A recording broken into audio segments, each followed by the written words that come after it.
así que la Nietzsche de Cole. Más salvaje.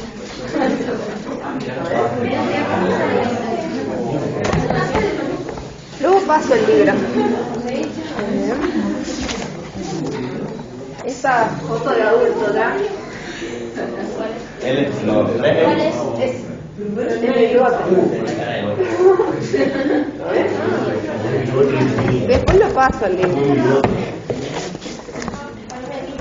Y bueno, así estaba en su última etapa ya muerto casi. Si quieren, pásenlo.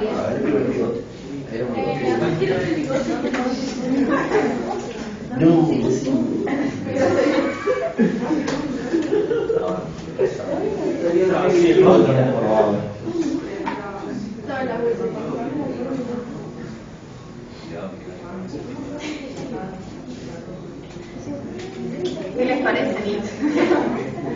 Igual, todos los locos tienen buena pinta.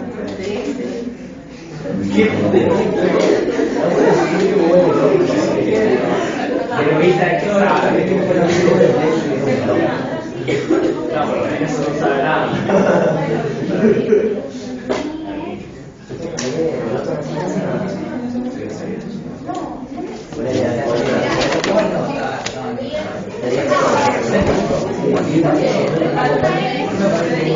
Hablando solo, decía no solo. Hay un señor que pasa por mi casa, que es loquito, que era figurón.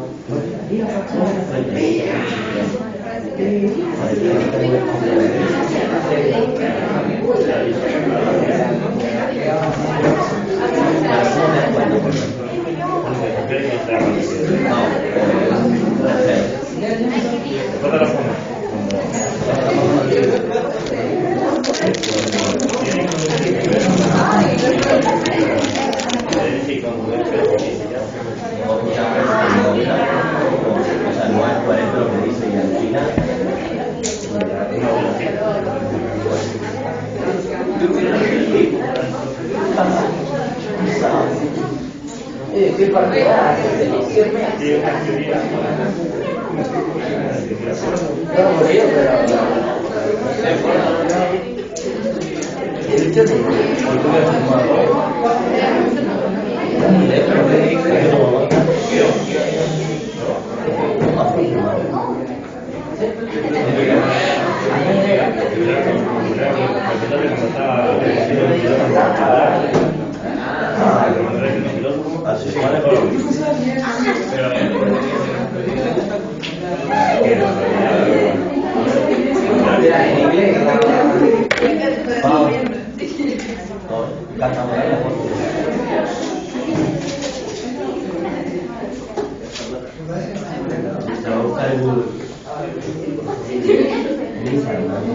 Bueno, vamos a iniciar con la explicación del autor.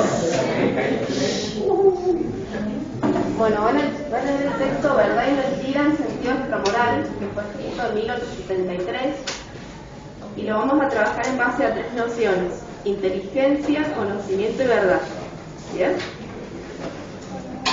Bueno, este texto tiene como objetivo hacer una crítica a aquella búsqueda de la verdad de los filósofos. El filósofo ha sido conocido como aquel que busca la verdad o los fundamentos de la realidad. ¿Bien? Si tienen alguna duda, me pueden parar, no hay problema. Para Nietzsche, justamente, la búsqueda del filósofo no es desinteresada, porque él al inicio del texto, cuando lo lean, dice que hubo un minuto en la historia universal donde animales inteligentes inventaron el conocimiento. Cuando dice animales inteligentes, está haciendo referencia al ser humano y que hay una invención en el conocimiento. Esa frase es muy importante. ¿Bien? ¿Se entiende? Si no, ustedes me dicen. Bueno, para Nietzsche la inteligencia no tiene un papel ni sublime ni divino, eso es muy importante, sino que el intelecto, nuestra inteligencia, es solamente un instrumento útil para la sobrevivencia. Eso es importante, que la inteligencia es un instrumento útil para la supervivencia. Una de las preguntas del trabajo práctico es cuál es la función de la inteligencia, y es que justamente es una herramienta útil para sobrevivir en la sociedad.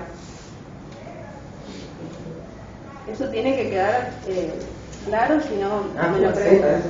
Sí, Fugaceta. Súper Fugaceta. ¿Se entiende cuál es la función de la inteligencia? La inteligencia es una herramienta natural del hombre para sobrevivir en sociedad.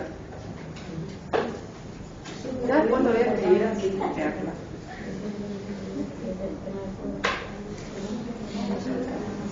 Bueno, y acá se preguntarán por qué es verdad y mentira en sentido extramoral, porque para Nietzsche la inteligencia no tiene que ver ni con la verdad ni con la mentira, porque la inteligencia no nos va a conducir a la verdad, no vamos a conocer la verdad en sí.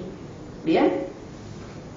Y otra de las cuestiones que marca es que, además de ser este instrumento útil para la supervivencia, necesitamos, para vivir en sociedad, un tratado, ¿bien? Un acuerdo en el cual se establecen ciertas palabras o conceptos en los cuales nos entendamos entre todos. ¿Bien? ¿Eso se entiende? Sí. Bueno, está bien. Bueno, en este cierto tratado de paz, o en este acuerdo, se establecen ciertas palabras que van a tener designación como verdadero y como falso. ¿Bien? Por ende, la inteligencia va a tener una función que es una capacidad inventiva o capacidad creativa, ¿bien? Porque Nietzsche define al ser humano como un animal fantástico, que tiene la capacidad de fantasear y de crear su mundo a su imaginación. Eso es muy importante, cómo es la definición del hombre o del ser humano en Nietzsche. Sí, para Nietzsche el ser humano tiene una razón, pero esta razón no es para conocer la verdad, sino que tiene una de sus funciones principales, es tener una capacidad de invención y de creación.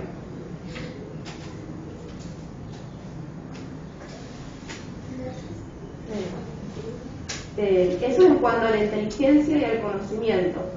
Por ende, si ya nos está diciendo que desde la inteligencia no vamos a conocer la verdad, nos está planteando un punto muy interesante con la verdad, porque la verdad va a terminar siendo un criterio social compartido entre todos.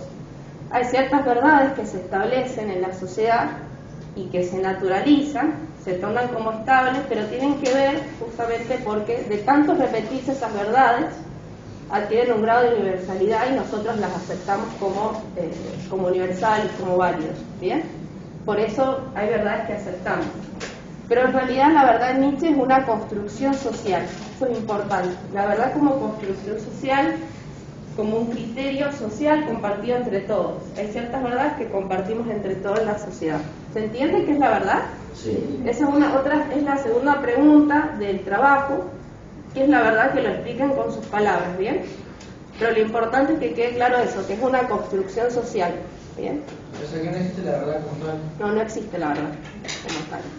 Ya si te dice que el intelecto tiene una capacidad de invención, creación, te va a decir que no podés conocer lo universal o la verdad en sí.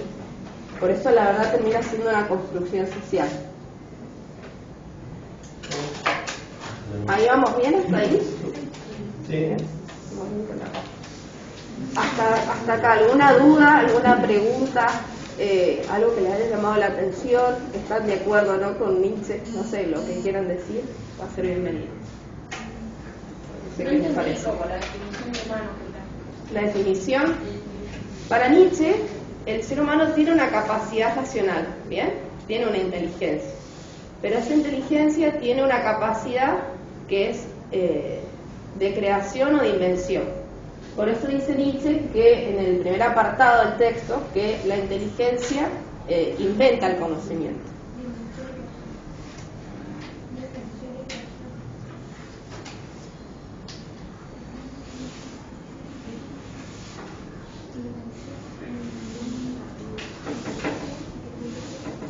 ¿Alguna otra duda, alguna pregunta? ¿No? ¿Se va entendiendo?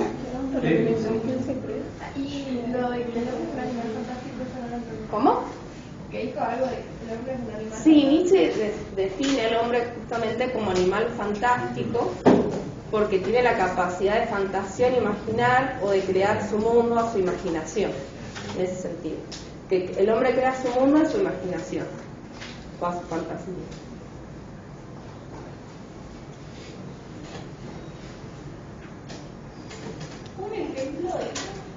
¿De qué? ¿Del conocimiento o de la verdad? Y una situación típica en la cual desde tu imaginación creas ciertas figuras de conocimiento o, no sé, creas ciertos objetos. Es todo lo que vos puedas crear en base a tu imaginación. ¿Se entiende? Pero dice que el ser humano es capaz de crear lo que imagina, digamos. Claro. En realidad, para Nietzsche se crean figuras de conocimiento para sobrevivir en la sociedad y soportar su existencia. O sea, en realidad el conocimiento es necesario para sobrevivir en la sociedad y para soportar la existencia. Eso lo recalca mucho el autor. ¿El conocimiento es necesario? ¿Cómo? ¿Para qué es necesario el conocimiento? Es para sobrevivir en la sociedad, básicamente. Y también para comunicarte con el otro, porque también en Nietzsche el lenguaje tiene una función social, es una herramienta social para comunicarnos y entendernos. Que si yo digo mesa, ustedes entiendan que es mesa y que no es otra cosa. ¿A qué se refiere con figuras de conocimiento? Y figuras de conocimiento, por ejemplo, la verdad, también termina siendo una figura de conocimiento porque es una creación. Y también la verdad científica, las leyes naturales, también son figuras creativas del conocimiento para vivir en la sociedad. En esa solución. Por eso, Nietzsche no solamente critica al filósofo, sino que va a criticar al científico. ¿Bien? Y critica porque también el científico utiliza conceptos y utiliza hasta leyes naturales cuando en realidad no podemos conocer nada de las leyes naturales. Eso también es una de las preguntas, las últimas preguntas: ¿cuál es el sentido de las leyes naturales? Y es que para Nietzsche no tienen un sentido en sí, porque no se puede conocer una ley natural como tal, sino solo conocemos sus efectos. Conocemos la suma de relaciones de estas leyes naturales. ¿Solo conocemos su efecto? Claro, solo conocemos los efectos de las leyes naturales, o las relaciones también con otras leyes naturales. Y lo otro importante es que dice Nietzsche que nosotros introducimos las propiedades ficticiamente, creativamente a esas leyes naturales. Bien, lo importante es que no conocemos la ley natural en sí, sino solo sus efectos. Como que no las inventamos. ¿Ah? Como que las inventamos. Exacto. Hay una invención, creación de estas leyes naturales para también vivir en sociedad. Por eso también, tanto el filósofo como el científico crean estas verdades, crean las leyes naturales, los conceptos, justamente para vivir en sociedad. ¿Bien? No tienen un carácter último estable. Por eso tanto el filósofo como el científico tienen este impulso artístico creador de crear estas verdades, estos conceptos para manejarse en la sociedad. Eso en cuanto a las leyes naturales, ¿se entendió? Bien, ¿hay alguna duda, algún interrogante? ¿Qué les parece? ¿Están de acuerdo o no? ¿Puede ser? Si no se entiende algo, me dicen, no hay problema.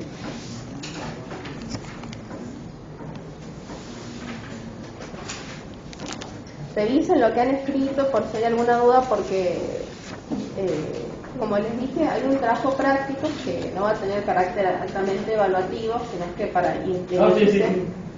Ah, bueno, si el profesor lo dice, bueno. ¿Sí? Lo importante es para cuándo sería eso. ¿Cómo? No me deben lo que sea el trabajo práctico. Sí. ¿Cómo?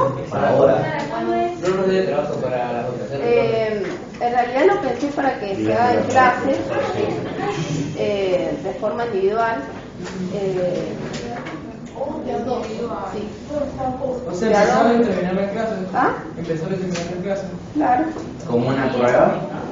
Ya te digo. Un trabajo. Individual, más clase. Una prueba.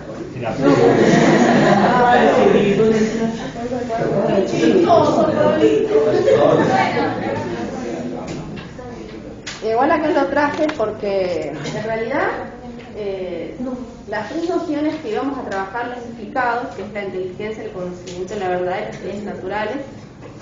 Lo podemos trabajar ahora en práctico para que también ejerciten lo que he estado diciendo yo, y también si hay alguna duda, mientras van escribiendo, los voy ayudando. Y ahí puedo hacer un cuadro para que se entienda bien los tres conceptos. ¿Les parece? Bueno. Lo hice en esos tres ejes porque así el texto no se les hacía tan complicado.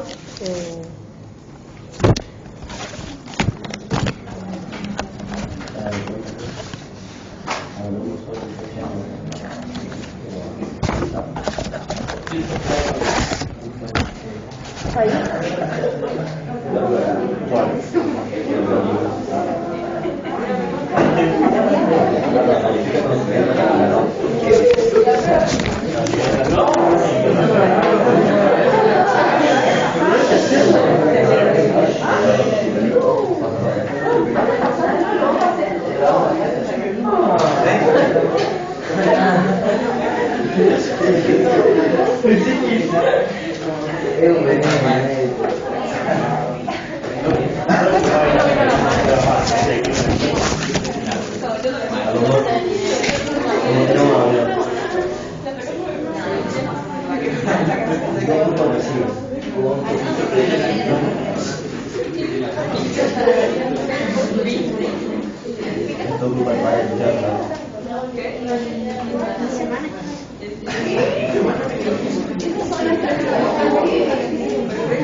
Lo que me interesa de los conceptos,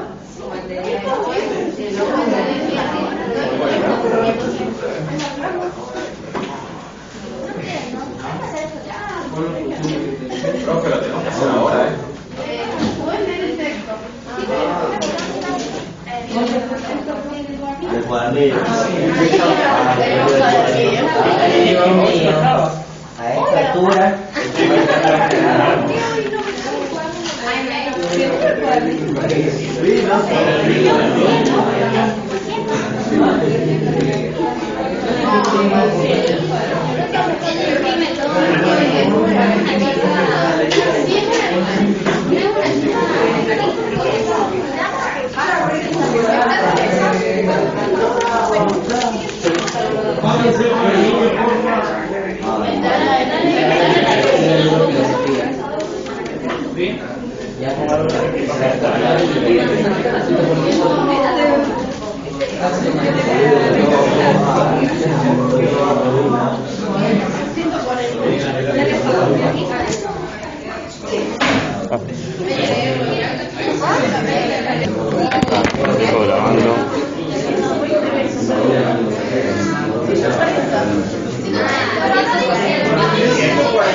Si quieren después lo leemos entre todos.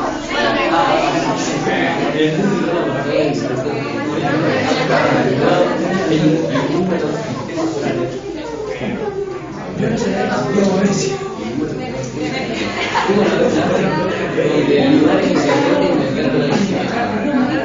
el minuto más arrogante inventaste que estoy universal. Vamos a ver todo.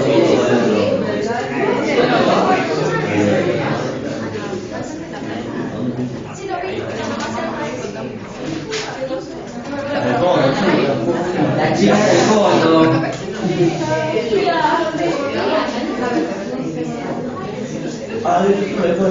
Siempre la misma.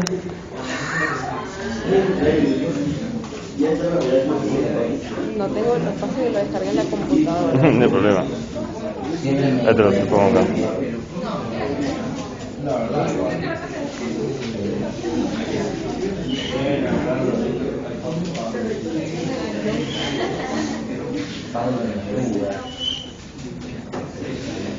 $144.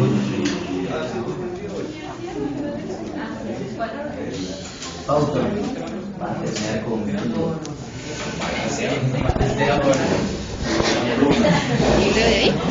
Como quieras, ahí te lo puse para que no se bloquee, así que Sí.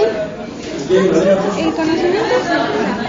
conocimiento viene del ser humano, porque el ser humano Claro, en realidad, para Nietzsche entiende que el conocimiento es una invención para vivir en la sociedad.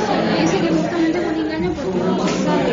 Claro, el intelecto va a producir engaño, ilusión.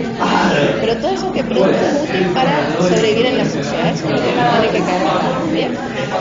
El intelecto no tiene un papel ni divino ni sublime en Nietzsche, como sí lo tienen otros filósofos, ¿bien? Sí. dentro del texto aparece la palabra fato. ¿Cómo? Dentro del texto aparece la palabra fato. ¿Es pasión en latín o en griego? No, en griego. En griego, ok. Ya. Sí. ¿Alguien se ofrece? ¿Alguien se ofrece a empezar? Bueno. No dejan leer. ¿Querés el micrófono? Sí.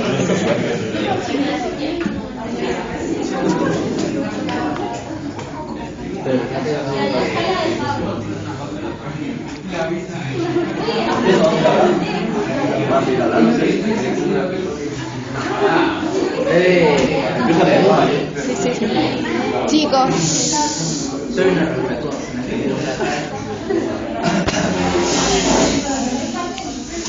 La función de la inteligencia humana. En algún rincón apartado del universo rutilante, configurado en numerosos sistemas solares, hubo una vez un astro donde animales inteligentes inventaron el conocimiento. Fue aquel el minuto más arrogante y mendaz de la historia universal, pero tan solo un minuto, en fin. Al cabo de pocas respiraciones, más de la naturaleza, se petrificó el astro en cuestión y parecieron los animales inteligentes. Pudiera uno inventar tal fábula, y sin embargo no alcanzaría a ilustrar cabalmente lo pobre, precario y efímero, lo útil y contingente del intelecto humano dentro de la naturaleza. Han transcurrido eternidades sin que él existiera. Cuando se haya extinguido, no habrá pasado nada, pues no haya para este intelecto ninguna misión ulterior que apunte a más allá de la vida humana. En cosa del hombre, y únicamente su dueño y progenitor, lo considera con tal pasión, que cualquiera diría que giran en él los goznes del universo. Sin embargo, si nos fuese dable comunicarnos con la mosca, nos enteraríamos de que también ella cruza el aire con tal patos y se siente el centro volante del universo. Fragmento 544. No deja de ser extraño este poder del intelecto, el cual, sin embargo, no es más que un recurso de los seres más desdichados, más delicados, más efímeros, que durante un minuto los retienen la existencia, de la que, sin este aditamento, tendrían todas las razones del mundo para jugarse. Bien, vayan al recreo, sí. Hasta las 10.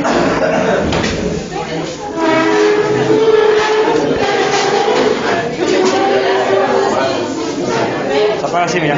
Mantener petado el del centro. Y después apretar y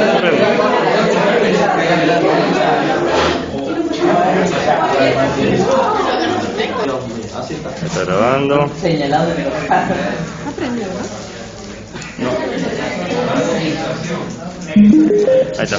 Bluetooth mode. ¿Vas a seguir leyendo?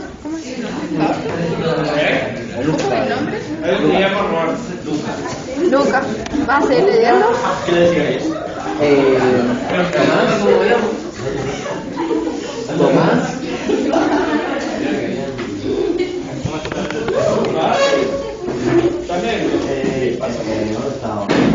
Fragmento 544. Sí, lo habías terminado de leer antes.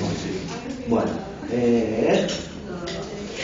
esa soberbia calidad de conocimiento y sentimiento envuelve los ojos y sentidos de los hombres en nieblas falaces y los engaña sobre el valor de la existencia, por cuanto valora el conocimiento del modo más halagador. Su efecto más general es el engaño. Bien, ahí para un momentito. Este cuadro hice para que les queden claras las nociones. Si quieren le pueden sacar foto, lo copian. Este es el apartado de la función de la inteligencia, que lo que hay que entender que es un instrumento útil para la supervivencia, bien, para vivir en sociedad. Eso es lo que tiene que quedar claro de este apartado. ¿Se entiende? Eso es para responder la primera pregunta. Sí. Eso es lo que... Si quieren, sí, así ya les queda claro.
Dos, el impulso hacia la verdad. Fragmento 545. El intelecto como medio de asegurar la supervivencia del individuo, donde desarrolla sus principales fuerzas, es en el fingimiento, pues este es el medio por el cual sobreviven los individuos débiles, menos robustos, a lo que está vedado luchar por su existencia con cuernos o recia dentadura de piedra. En el hombre culmina el arte del fingimiento, en el engaño, el halago, la mentira y el fraude, la hipocresía, la simulación, el vivir con brillo ajeno, el enmascaramiento, el convencionalismo falaz, el hacer la comedia entre sí mismo y los demás. En una palabra, el constante revoloteo alrededor de la sola llama vanidad. Es hasta tal punto regla y ley que casi no hay nada tan inconcebible como el hecho de que entre los hombres haya podido desarrollarse un honesto y puro impulso a la verdad. Están ellos sumergidos en ilusiones y fantasmagorías. Su mirada no hace más que deslizarse por sobre la superficie de las cosas, percibiendo formas. Su sentir no conduce en parte alguna a la verdad, sino que se contentan con recibir estímulos y entretenerse, como si dijéramos con un juguetón tanteo del lomo de las cosas. Además, durante toda su vida, el hombre en la noche se deja engañar en sueños, sin que jamás su sentimiento moral haya tratado de impedirlo. Cuando, según dicen, existen personas que a fuerza de voluntad han logrado dejar de roncar. ¿Qué sabe el hombre en definitiva de sí mismo? Ni siquiera es capaz de visualizarse a sí mismo cabalmente, tendido como está dentro de una campana de cristal iluminada. No le suplaya la naturaleza el conocimiento de la mayor parte de las cosas, incluso por lo que a su propio cuerpo se refiere, confinándolo al margen de las circunstancias de sus destinos, el rápido flujo de los torrentes sanguíneos, las vibraciones de las intrincadas fibras a una conciencia tan orgullosa como falaz. Ha tirado la llave, y hay de la curiosidad fatal que pudiera activar con una rendija desde el cuarto de la conciencia y adivinara que el hombre está sentado en lo implacable, lo ávido, lo insaciable, lo asesino, en la indiferencia de su ignorancia, dijérase encaramado, soñando, en el lomo de un tigre. ¿De dónde viene este estado de cosas que impulsa la verdad? Leo la verdad. Sí, y ahí para. La verdad. ¿Qué es? Pues, ¿verdad? Respuesta. Una multitud movible de metáforas, metonimias y antropomorfismos. En una palabra, una suma de relaciones humanas, poética y retóricamente potenciada, transferida y adornada, que tras prolongado uso se le antojan fijas, canónicas y obligatorias a un pueblo. Las verdades son ilusiones que se han olvidado, que lo son. Metáforas gastadas cuya virtud sensible que se ha deteriorado. Monedas que tan manoseadas han perdido su despliegue y ya no sirven como monedas, sino como metal. Bien, ese es el otro punto de la guía, dice que es la verdad. Hay que entenderlo justo como una construcción social, como un criterio que compartimos entre todos. Bien, eso lo pueden explicar con sus palabras si quieren ahora, si no se les va la idea. Perdón. ¿De qué es la verdad? La segunda pregunta. Yo puse, la verdad es una construcción social, esta no existe como tal, sino que nosotros mismos creamos una perspectiva de ver las cosas. Muy bien, perfecto. La verdad es una ilusión. Muy bien, eso está bien. Bueno, ahí justo lo que dice es que no hay un impulso honesto o desinteresado hacia la verdad. Es un poco la crítica que Nietzsche hace a la búsqueda de la verdad del filósofo, que no es una búsqueda desinteresada. Y el impulso a la verdad, que quiere dar cuenta Nietzsche, que es producto de la socialización, de que necesitamos estas verdades para sobrevivir en sociedad. Eso es lo que quiere decir. No es un impulso honesto a la verdad, eso es lo que tiene que quedar claro. Solo es producto de la sociabilización el impulso a la verdad.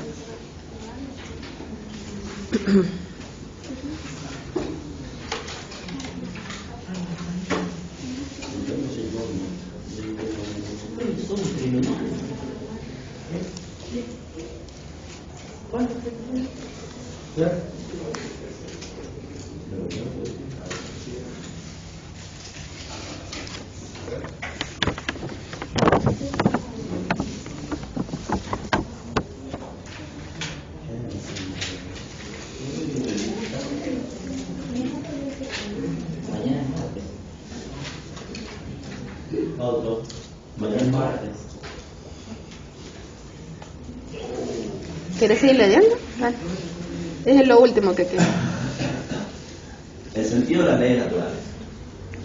Seguramente todo el que esté familiarizado con tales consideraciones ha sentido un profundo recelo hacia semejante idealismo, toda vez que se haya compenetrado de la eterna consecuencia, omnipresencia e infalibilidad de las leyes naturales, habiendo sacado esta conclusión. Aquí, hasta donde penetramos hacia las alturas del mundo telescópico, no menos que las cimas del mundo microscópico, todo es tan seguro, tan acabado, tan infinito, sujeto a ley y completo. La ciencia para siempre habrá de acabar con éxito en estos pozos, y todo lo que extraiga estará en consonancia y no comportará contradicción alguna. Con poco se parece a esto a un producto de la fantasía, pues si tal fuese, en alguna parte habría de dejar de traslucir la apariencia e irrealidad. Frente a esto, cabe decir, por lo pronto, que si cada cual tuviese una específica capacidad perceptiva, si éste percibiese exclusivamente al modo del pájaro, aquel al modo del gusano y el de más allá al modo de la planta, o si una misma sensación impresionarse a este como color rojo, a aquel como color azul y al de más allá hasta como sonido, nadie hablaría de tal legalidad de la naturaleza, sino que todo el mundo la concebiría como una cosa subjetiva en grado sumo. Además, ¿qué es para nosotros una ley natural? No nos es conocida en sí, sino tan solo a través de sus efectos, esto es, de sus relaciones con otras leyes naturales, las cuales, a su vez, no son conocidas solamente como sumas de relaciones. Quiere esto decir que todas estas relaciones simplemente se refieren unas a otras, siendo en su esencia del todo ininteligibles. Solo conocemos realmente en ellas lo que nosotros aportamos, el tiempo, el espacio, esto es, relaciones de sucesión y números. Todo lo maravilloso que admiramos precisamente en las leyes naturales, que piden nuestra explicación y podría llevarnos a desconfiar del idealismo, reside única y exclusivamente en la matemática, estrictez e infalibilidad de las nociones tempoespaciales. Mas estas nociones las elaboramos en nosotros y extraemos de nosotros con la misma forzosidad que la araña teje su tela, puesto que estamos forzados a aprender todas las cosas exclusivamente bajo esta forma. No es de extrañar que en todas las cosas no aprendamos en definitiva, sino estas formas. Pues todas ellas comportan por fuerza las leyes del número, y el número es precisamente lo que de más asombroso tienen las cosas. Toda la legalidad que tanto nos impresiona en las órbitas de los astros y en el proceso químico son, en definitiva, las propiedades que nosotros mismos introducimos en las cosas, siendo pues nosotros mismos los que con ellas nos impresionamos. Por cierto, que esta elaboración artística de metáforas con que comienzan nosotros, todo sentir supone de aquellas formas. Quiere esto decir que tiene lugar en ellas, solo por la perduración e inmutable de dichas formas y más.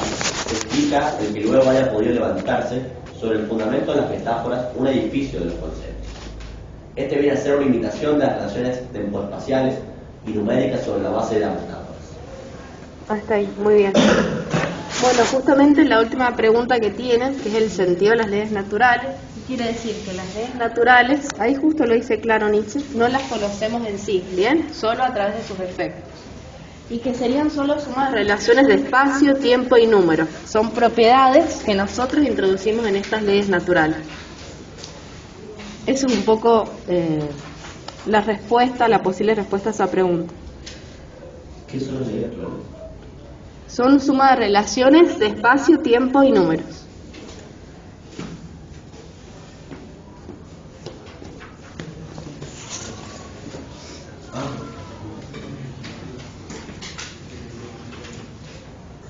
Si quieren pueden responder la última pregunta, si ya les queda. ¿Sí? ¿Qué es la última? Así ya lo tienen casi listo.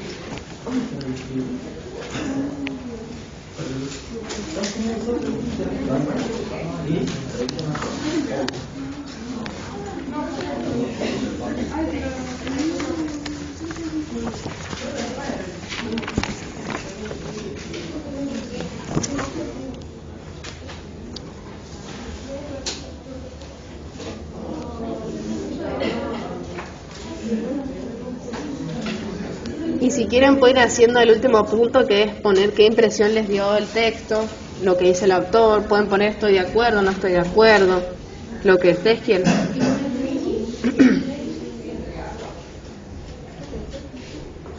Lo pueden entregar el viernes, no hay problema. Es para adornar tu casa. Puede ser, puede ser. Sí,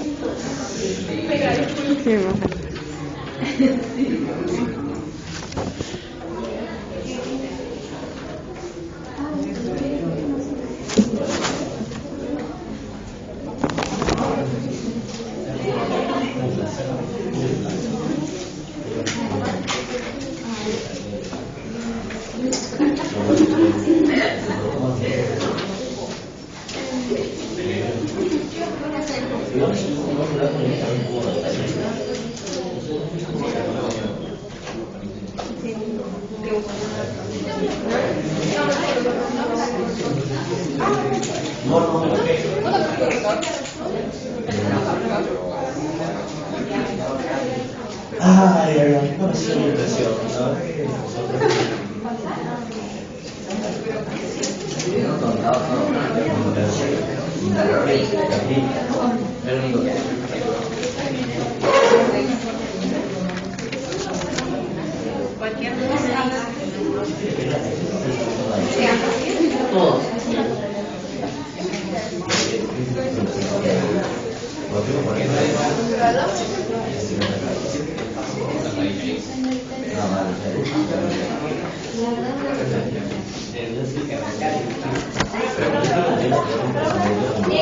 volvérselo a entregar, nos lo tomamos Si lo que es un tema y que el viernes me lo entregan para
¿Usted qué dice? ¿Leer mala literatura es leer?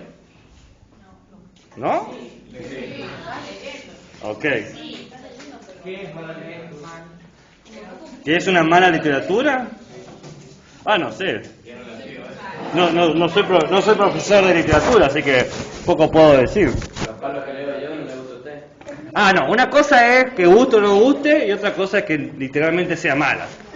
Yo me imagino que una mala literatura debe decir hay que matar a un grupo de gente, todo lo que fomente odio y prejuicio me parece que debe ser mala literatura. Y matar siempre, por lo menos tenemos que generar un mínimo acuerdo de que matar a una persona consciente que te dice no me mates, me parece a mí, qué sé yo. Quizás soy yo el loco, que quizás soy yo que... A ver, ¿cómo justificar la violencia? ¿Y si matás a un kamikaze? ¿Y si matás a un terrorista?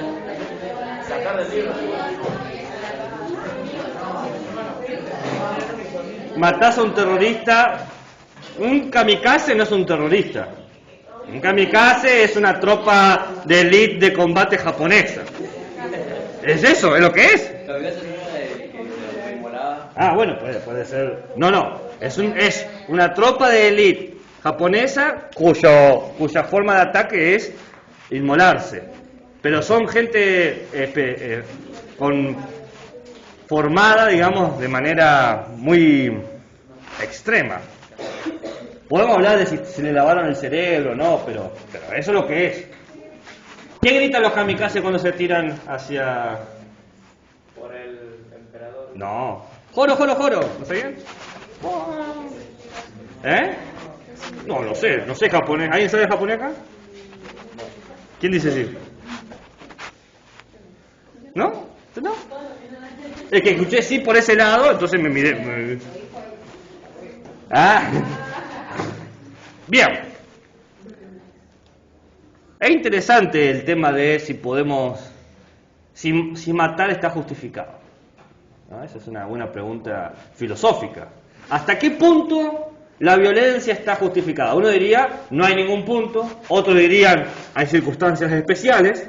Otros dirían, el que me mire de mal modo. Hay distintas formas de argumentarlo.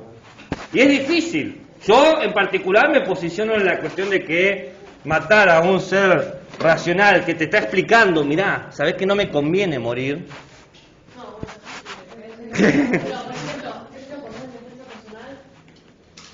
Bueno, ahí está. Ese es el segundo argumento, circunstancias especiales.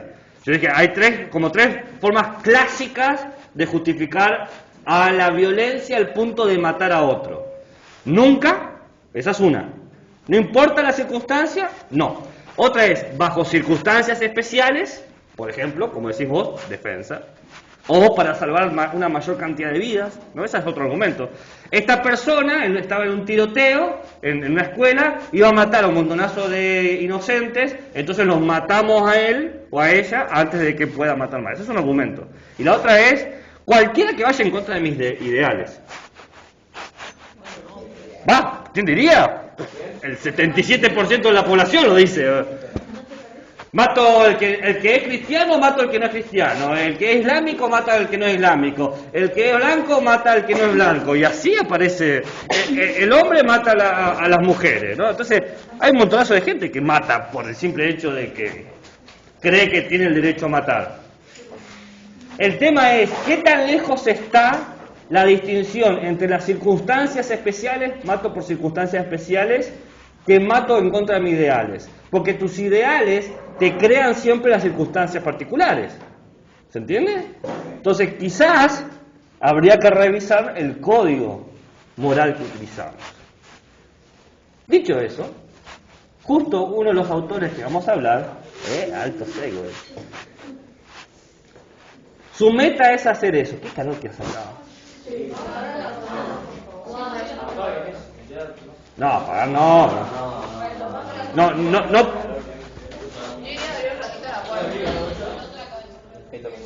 Porque, como han dicho, son 30 y son 30 adolescentes. Y yo no sé si saben, pero en el momento, el ser adolescente es producir una cantidad desmedida de hormonas. Y uno de los efectos contraproducentes de las hormonas, ¿saben cuál es? Ay, muy bien. Buen día, chicos. ¿Cómo le va? ¿Cómo le va, profesor? Muy bien. ¿Me puede firmar? Es que hay que buscar un banco para zurdos. ¿No sabía que teníamos banco para zurdos? Sí. ¡Qué bueno! Porque si no, yo que soy zurdo, sufrido. Entonces sobraría Mi padre cuando...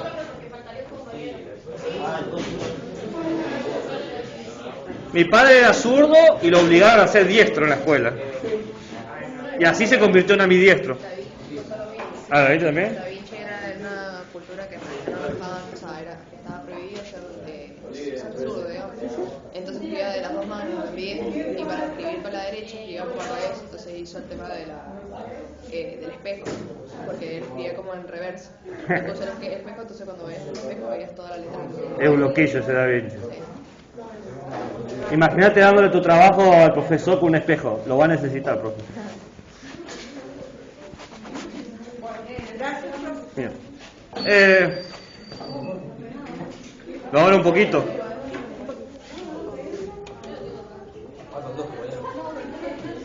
¿Qué estaba hablando? De que los ideales se mezclan con las circunstancias especiales. No, avancé. No, pero ese era una nota al pie. Que la hormona de los adolescentes, bueno, segrega más olores. Por eso es tan importante bañarse. Chicos, indirecta, no se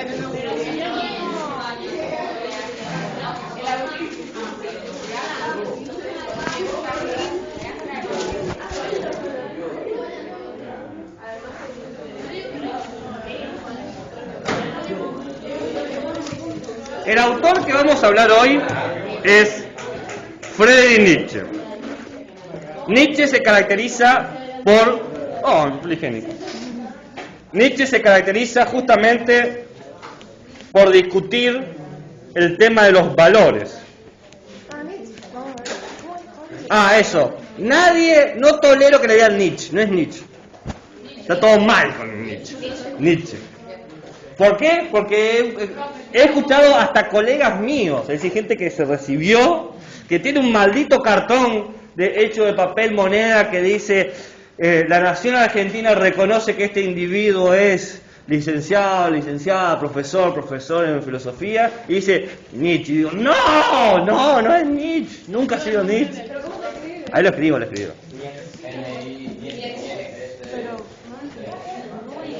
¿Qué? Es alemán prusiano. Pasa que como no existe más Prusia.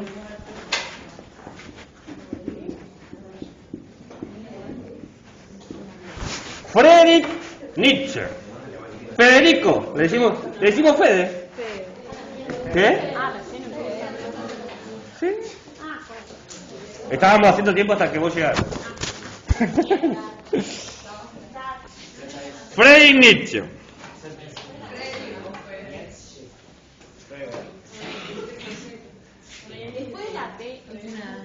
Es Nietzsche. Friedrich.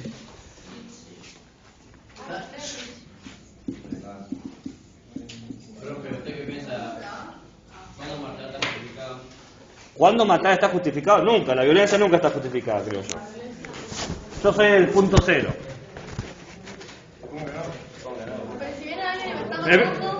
¿Qué forma rara de decir cuál es tu opinión? Y cuando dice tu opinión dice, esa es una opinión inválida. No podés decir eso. ¿Cómo?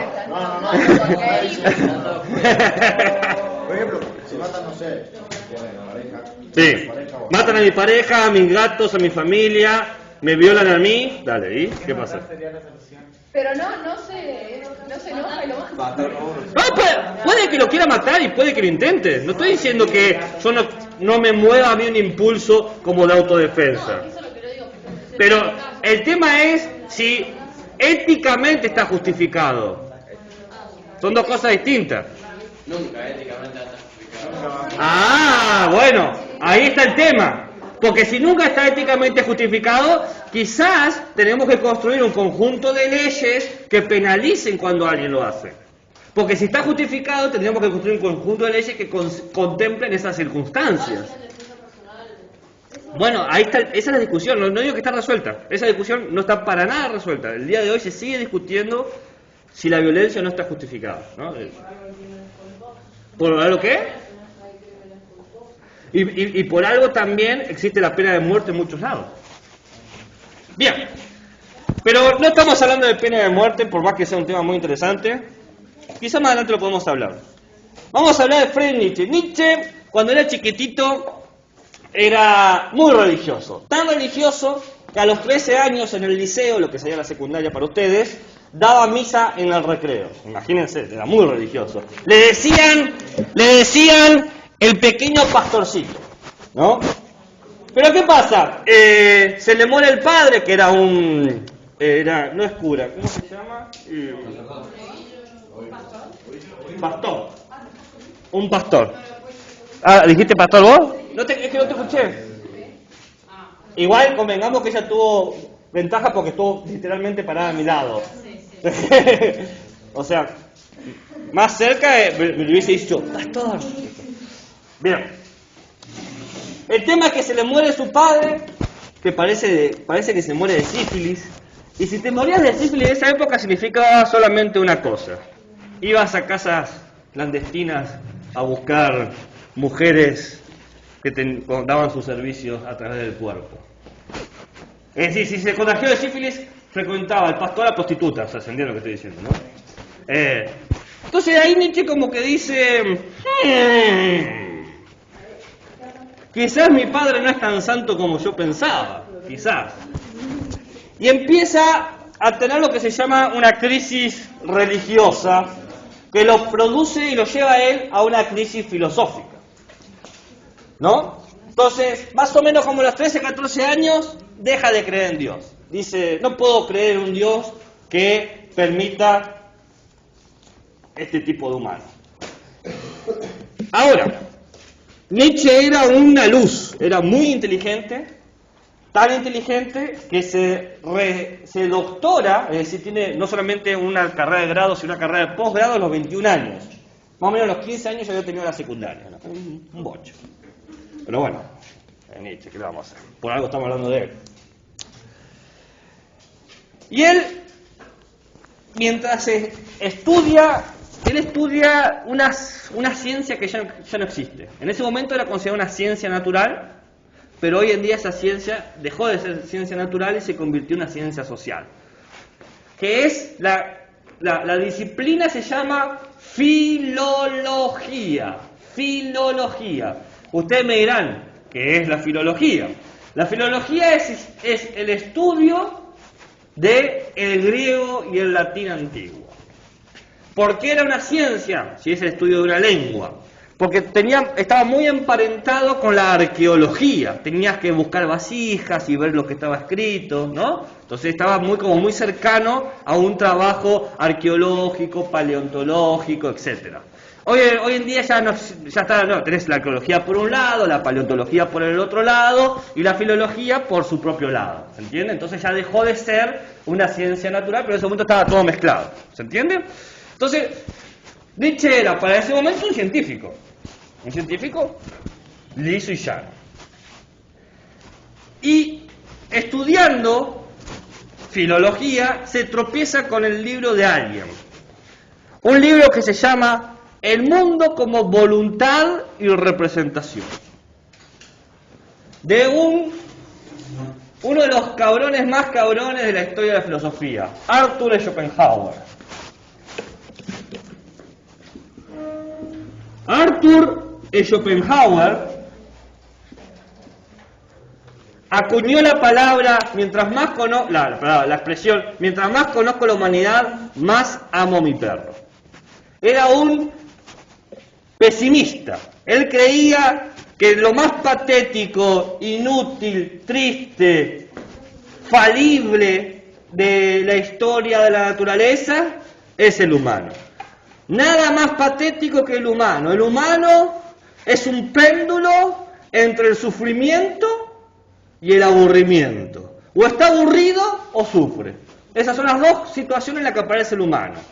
Por ejemplo, sufre porque ama a aquella persona y no la puede tener. Y cuando la tiene, se aburre de esa persona. Sufre porque quiere comer y necesita alimentarse de grandes manjares. Y cuando tiene esos manjares, se aburre de los manjares.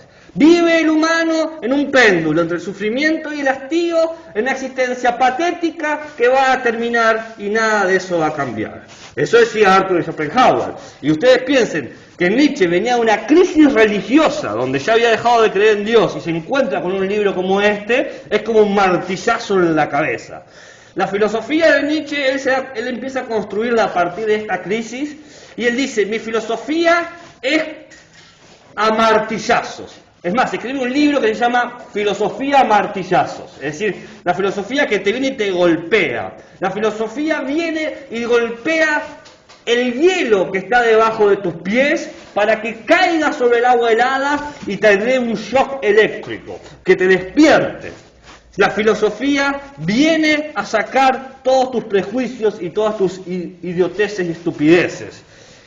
Por eso Nietzsche dice, yo no soy un hombre, yo soy dinamita, ¿no? Él se pone en esa perspectiva, vengo a explotar todo. Digamos que es un buen nombre para un disco de rap, ¿no? Yo no soy un hombre. Si Eminem sacó Rap God, podríamos sacar un disco que yo no soy un hombre, soy dinamita.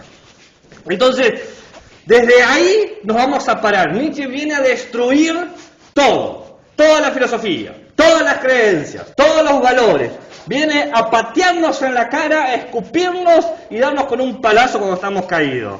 Él literalmente no nos va a ayudar a levantarnos, simplemente nos va a dejar en el piso y se va a burlar de nosotros. Nietzsche es realmente un filósofo bastante ácido, bastante mordaz.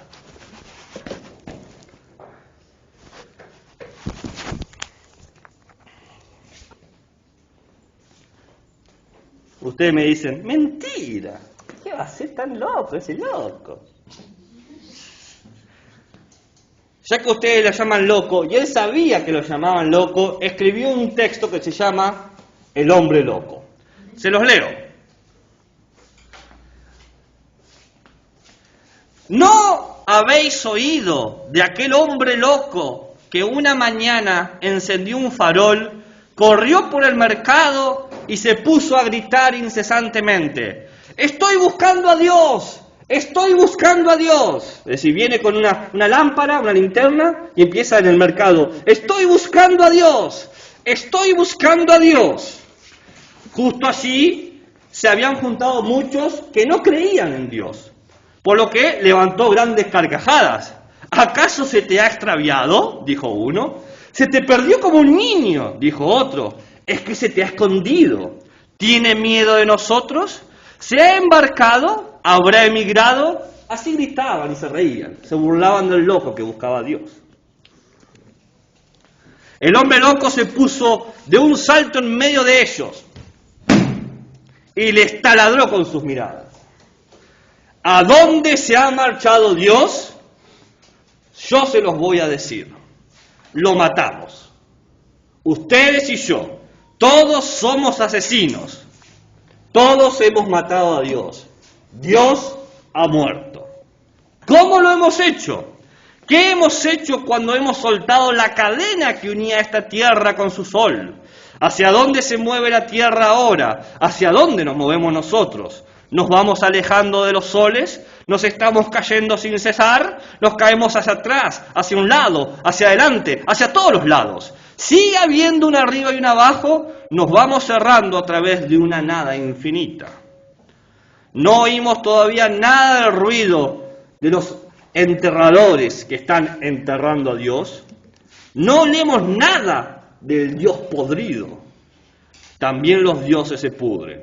Dios ha muerto, Dios seguirá muerto y nosotros lo hemos matado.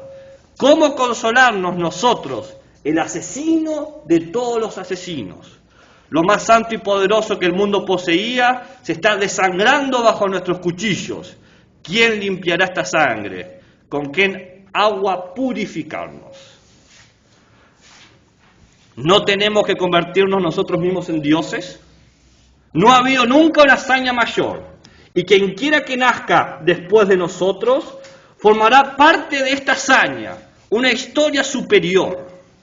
Aquí el hombre loco se quedó callado y volvió a dirigir la vista a sus oyentes. También estos callaban y lo miraban extrañados. Finalmente, el hombre loco tiró el farol al suelo, se hizo pedazos y se apagó. Y dijo, he venido demasiado pronto. No es todavía mi momento. Este acontecimiento enorme está todavía viniendo y de camino y no ha llegado aún a oído de los hombres. ¿Qué les parece esta historia del hombre loco? ¿Qué está diciendo? ¿Alguien entiende lo que está diciendo?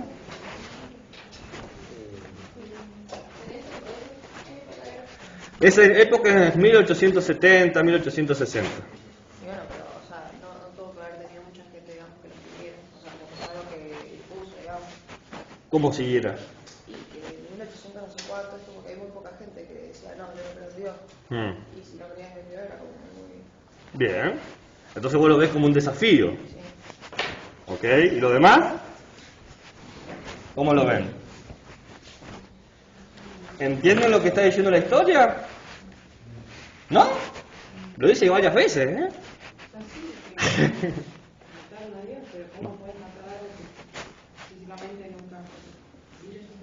Es muy buena esa pregunta. ¿Cómo matamos a Dios? Primero, ¿nadie le parece loco la idea de matar a Dios? El mismo concepto de Dios anula la posibilidad de matarlo. Dios es omnipotente, todo lo puede. Dios es omnisciente, todo lo sabe. Incluso Dios sabría que vos lo querés matar. ¿No podría prepararse Dios para evitar ser matado? ¿No? Les digo yo, si entendemos el concepto de Dios. Pero acá el hombre loco declara, hemos matado a Dios y somos su asesino. La sangre todavía está en nuestros cuchillos. ¿No? Se lo han apuñalado. Apuñalar a alguien es la forma más cercana de matarlo, porque estás totalmente, tenés que estar muy cerca para apuñalar a alguien, ¿no? Entonces,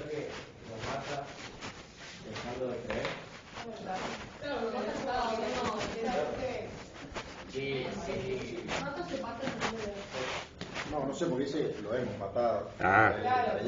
Estaba loco. No, pero Dice los no creyentes y el creyente.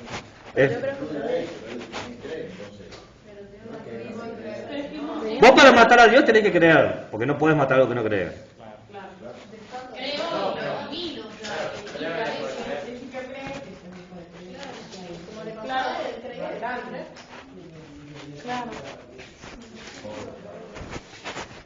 ¿Tiene un marcador verde por ahí?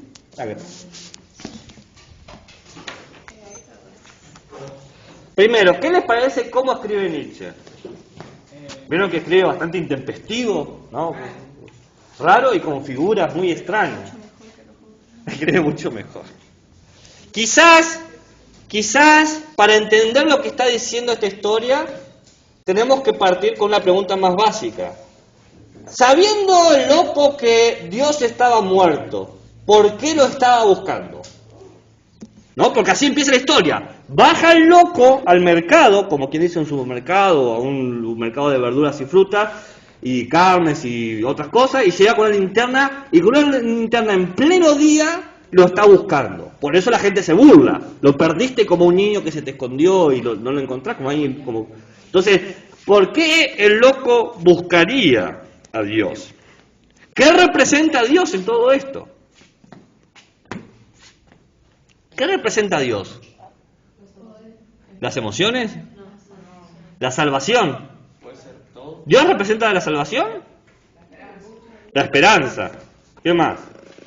Pero no estoy diciendo en este caso, o sea, en el cuento, como que... No, pero acá el concepto de Dios. Nietzsche como filólogo siempre estudiaba los conceptos. Así que si él eligió la palabra Dios, sabía muy bien lo que íbamos a entender.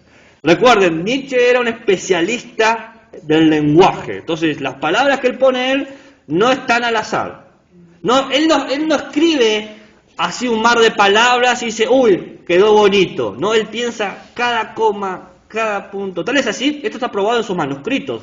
Uno ve los textos previos a ser publicados y están llenos de tachaduras, reescritos, movidos los párrafos, están súper analizados. Él nunca publicó nada, él decía, yo no voy a publicar nada que yo no entienda, que no lo pueda decir y que no lo pueda reducir a su mínima expresión. Él quiere decir la mayor cantidad de cosas posibles en el menor espacio. Porque no hay tiempo. Entonces hay que hacerlo. Entonces, ¿qué es Dios? Salvación habían dicho, esperanza, ¿qué más? Alguien dijo todo. Y se me ocurre que si Dios es todo, lo andaba buscando, o sea, el que lo hayan matado es como que se denigraba todo lo que él estaba creando. Entonces, Todo lo que estaba creando, ¿quién? todo lo que él había creado, todo lo que creó Dios, ok. Dios es todo, lo estaban matando, los seres humanos denigrando toda esa creación. Entonces él, buscando a Dios, estaba buscando algo que quedara sin denigrar de la creación. Y cuando se da cuenta que todo está denigrado, Sí. lo hemos matado. Bien.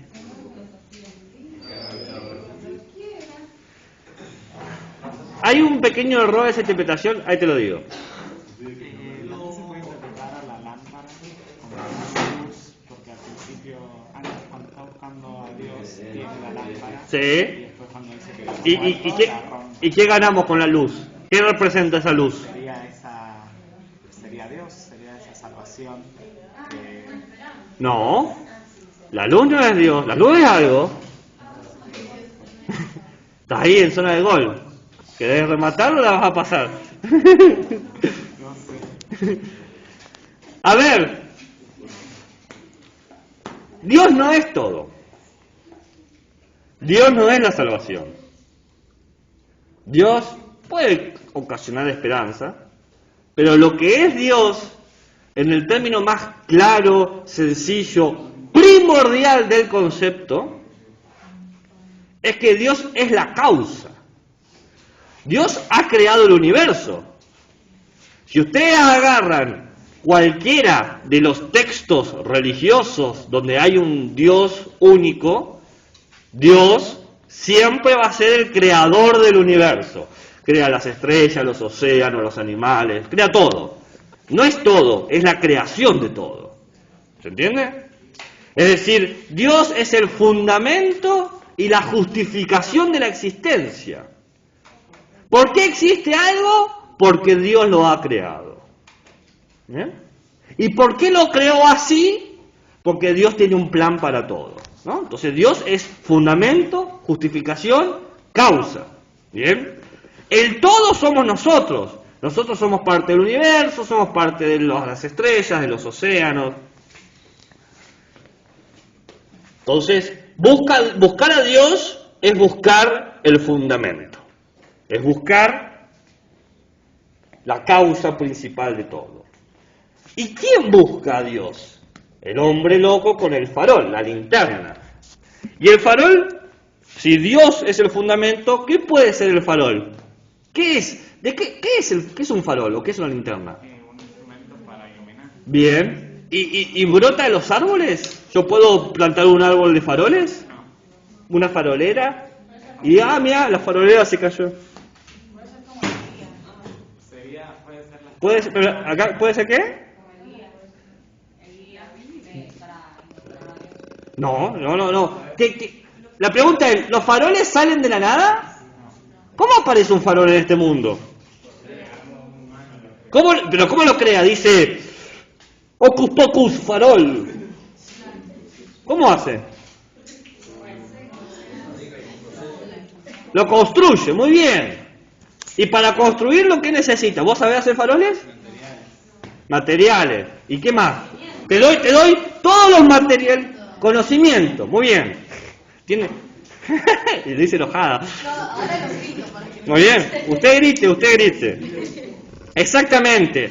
El hombre del farol representa al hombre, y voy a ser más amplio para dejar de utilizar la palabra que usa Nietzsche, el humano del conocimiento, el sujeto del conocimiento.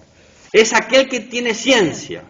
En la imagen de la linterna, el farol, es la ciencia que ilumina el mundo, que encuentra las explicaciones, ¿no? Está con la ciencia buscando cuáles son las leyes, cuáles son las regularidades, cuáles son los fundamentos de por qué el mundo es así. Entonces con eso está buscando el hombre loco. Entonces, ¿por qué se le apaga al final? No se apaga, la tira, la rompe. Pero falta una tercera pregunta. Tenemos, ¿por qué busca Dios? ¿Por qué usa un farol o una linterna? Y falta la tercera pregunta, más importante. ¿Por qué está loco? Porque nadie puso en duda de que estaba loco. Ustedes lo dieron por sentado, pero es una buena pregunta de que ¿por qué está loco? Ya sé que yo dije que estaba loco y dije que buscaba a Dios y usaba un farol y expliqué por qué Dios y expliqué por qué el farol. Faltaría la tercera pregunta. Puede haber alguien que tenga casi el mismo nivel de locura que él y diga que no está bien. ¿La locura se mide por niveles? Pero si él me dice que ha matado a Dios, o hemos matado a Dios, también pensaría que está loco. Creyendo no. Creyendo no, pero es malo,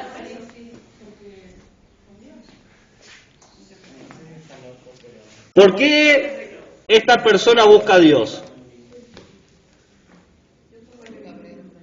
¿Qué? No. No es por una cuestión de esperanza. Es más, no todas las interpretaciones de Dios están conectadas con la esperanza. A veces están conectadas con la desesperanza.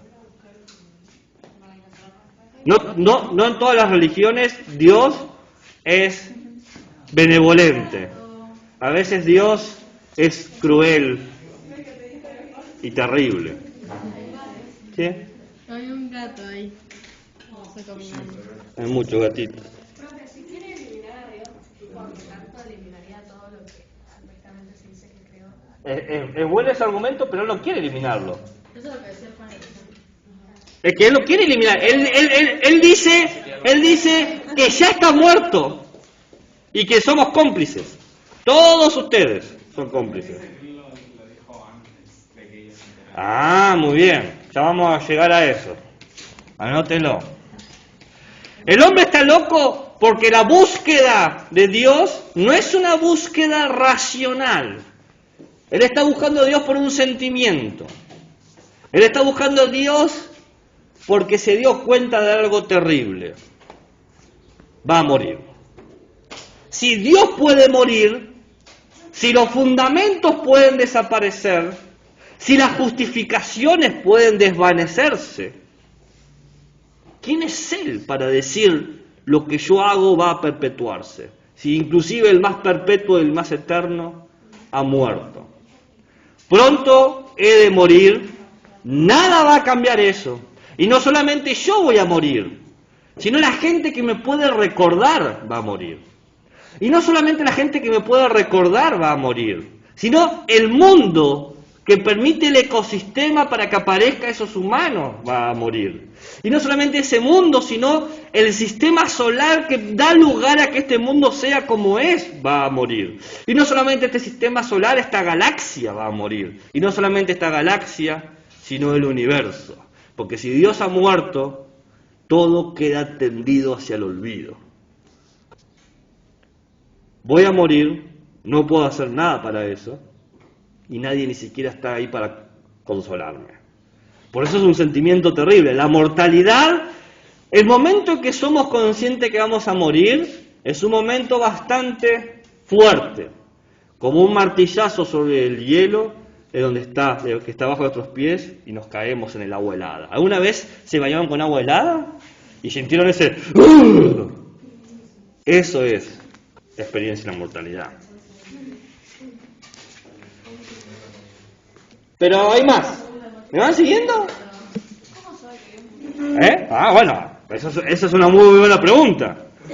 ¿Cómo sabe que murió y que somos nosotros sus asesinos? Muy bien, hay respuesta para todo, porque Nietzsche nunca escribe algo sin una explicación. Pero ¿me van siguiendo? La búsqueda, la locura, Dios. ¿Por qué estaría loco? Porque él está loco por la conciencia de que va a morir, el sentimiento de mortalidad.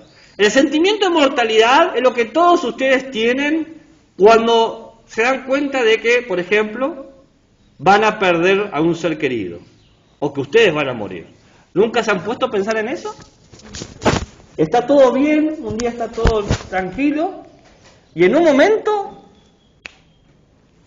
te pensaste en eso. No querías pensarlo, no es que vos decís, bueno, hoy me voy a poner triste. Simplemente llegó y tuviste que ser consciente. Por ejemplo, si tuviste que sacrificar una mascota porque estás muy enfermita. Y, ¿parece? No, parece no, así. Exactamente. Es lo más normal y lo que más negamos. Nadie todos los días se levanta diciendo, hoy quizás muera, hoy es mi último día y voy a vivir como si fuese mi último día. No existe eso. Nos levantamos a todo el día pensando en la tarea que tenemos que hacer, en que a fin de mes pasa tal cosa. Nadie... Pero si tenés pensamiento suicida... El pensamiento suicida no es un pensamiento que vas a morir. ¿No? No, pero ya pensando sería después decidir eso y bueno. Estábamos hablando del tema de la mortalidad. Y lo que quería señalar, como que vos habías dicho que el que suicida quiere morirse, está probado que el que suicida no quiere morirse. Está en un pozo depresivo y necesita una asistencia psiquiátrica. Y si alguien tiene intenciones o impulsos suicidas, primero, no hay ningún problema que lo hable o que lo diga, y segundo, necesita asistencia psiquiátrica, porque mayormente esos impulsos suicidas provienen de unos problemas o desarreglos hormonales que con una sola pastilla se puede arreglar y pueden vivir una vida tan normal como cualquiera. Nadie está destinado a romantizar la depresión. ¿Qué? Porque ella dijo que una excepción de quien quiere morir serían los suicidas, y yo dije que no.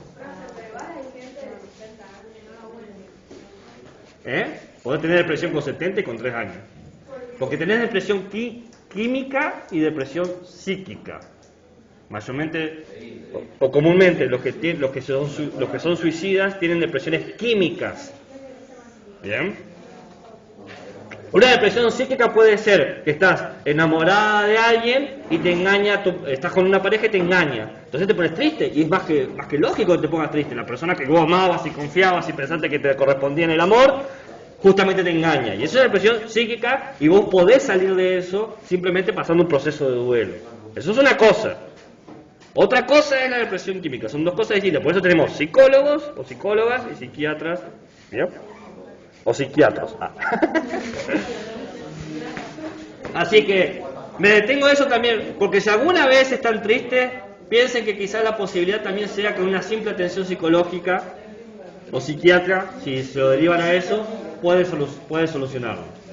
Yo sé que es difícil reconocer que uno necesita ayuda, pero le apuesto que la vida se le hace mucho más fácil. Ah, muy bien. Por eso es importante estar en un contexto de contención o alguien que te diga, mirá, esto que vos has dicho, quizás necesites ayuda, que alguien te permite desarrollar herramientas de protección. Y otra forma de permitir eso es naturalizar hablar de estos temas, poder hablarlo sin sentir un estigma. ¿Qué sé yo? Les voy a dar un ejemplo para no tocar susceptibilidades. Mi madre es bipolar. Bipolar de esas personas jodidas bipolares, de esas personas que un día se ríe y un día te quiere acuchillar. O sea, y cuando acuchillar estoy siendo literal. La bipolaridad es una enfermedad psiquiátrica química que necesitas un conjunto de pastillas específicas para justamente no querer apuñalar a tu propio hijo. Entonces, esas cosas se pueden resolver y hay que naturalizarlas. O sea, yo sé que no todos los espacios son idóneos para eso, pero para que entiendan que se puede hablar y no hay ningún pesar, ningún estigma, o no tenemos que generar estigma de ese tipo de cosas. Pero Nietzsche no está hablando de una cuestión psiquiátrica, está hablando de una cuestión cognitiva. En un momento nos damos cuenta que somos mortales. Y a veces la idea de Dios, dice Nietzsche, como creo que queda claro, Nietzsche es ateo y un ateo militante. O sea, él cree que todos los que creen en Dios son imbéciles. Eso lo cree Nietzsche. No, yo no lo creo. Yo soy ateo, pero no militante. Vos si querés creer en Dios, bienvenido sea, no me molesta. Mientras no me obligues a mí a hacer cosas, está todo. Entonces, Nietzsche es un ateo militante, pero un ateo encima de esos que destruye todos los valores, porque no es que no cree en Dios, no cree en ningún valor. No cree en la idea de bien, no cree en la idea de mal, no cree en la idea de deber, no cree en la idea de obligación, no cree para nada en esas cosas, cree que son todas construcciones, ficciones humanas. Para entender eso hay que hacerse la siguiente pregunta. Habíamos dicho, se busca a Dios porque Dios es el fundamento.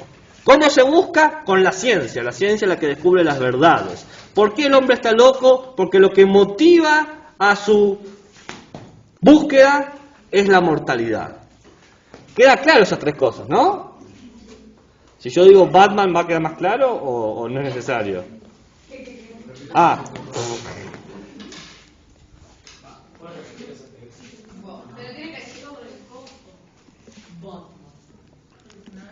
Batman. Bien. Se busca a Dios porque Dios es el fundamento. Se lo busca con la linterna o el farol porque representa la ciencia. Bueno, pero pensé que no era necesario decirlo. Pero se ve que sí era.